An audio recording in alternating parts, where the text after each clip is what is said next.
So I wanted to ask you about the roles and duties of the Lokayukta. Sometime in 1970s, Yeah. the Administrative Reforms Commission felt that the administration in all parts of central government and state government has lost its credibility. It also felt that corruption is increasing in these establishments. To prevent or to reduce such actions, it suggested having an institution called National Anti-Corruption Force, and to name it in the central as Lokpal at the center, Okay.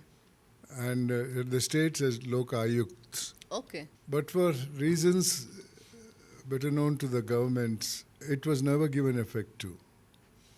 Okay. I think it's Karnataka which for the first time, when the 1984 elections took place, or 84-83, in their election manifesto said that if we are elected, one political party Okay. said, if we are elected, we will establish an institution of Lokayukta Okay. at Karnataka and see that it effectively functions. Okay. 1983, I think they came to power in Karnataka, the opposition, the Janata Party. But nothing happened for some time. When people started asking the government, you had promised to establish a Lokayukta in Karnataka. People questioned. Sorry? People questioned? Yeah, people started questioning. Okay. How come it is not established? Waking up, the government of the day appointed, rather brought an enactment called Karnataka Lokayukta Act. Under the Act, the Lokayukta is given two powers. Okay. One is giving relief to people who suffer from administrative malactions. Okay. And second is fighting corruption through Lokayukta police. A separate police force was given to Lokayukta. Right. Now, under the Prevention of Corruption Act, it is stated any investigation under this act, that is the Prevention of Corruption Act, shall be conducted by a police officer not below the rank of a deputy superintendent of police. So it could be only the police of that rank could start investigating the corruption charges, Therefore, nobody else had any power with the thing. That being the case, the Karnataka Lokayukta was established with two powers. But I would say rather without considering or maybe for want of knowledge, the first Lokayukta was brought from Chandigarh, Punjab, who did not have the knowledge of Kannada language. And the office of Lokayukta is considered to be a people's office. Right. Lok means people. Yes. Ayukta is person who is in charge of the office. Consequently, interaction between the Lokayukta of the day and the people failed.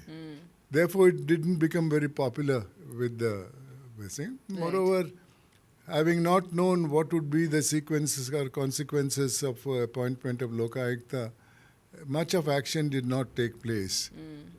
Complaints were also very far and few. Therefore, the second Lokayukta also came from West Bengal. The similar problem started. Right. The third Lokayukta was not a healthy person. Yeah. So not much of an activity was there. Fourth Lokayukta was proved to be a corrupt officer. So nearly 20 years after establishment of Lokayukta, its functioning was not appreciated by the people of Karnataka. Right. I think Justice N. Venkatachala was the first one who proved that Lokayukta office is a very efficient office, which is people-friendly, and it can control, at least make an effort towards controlling corruption and all. Yeah. His 5 years really made people appreciate the functioning of the Lokayukta. And at the end of his term, I was contacted by then the Chief Minister And I also wanted to come back to Bangalore after spending 18 years in Delhi. Right. So I came. Yeah. And I had little more knowledge of the object of the act because I was the Advocate General when the bill was passed and all. Right. Therefore, in that context, I thought I knew how to handle the situation, and I had wonderful officers Yeah. who really helped me. I think they were all very honest, except one or two. Yeah. But most of them were good officers, and I'm sure consequence was people appreciated the Lokayukta office at that tenure.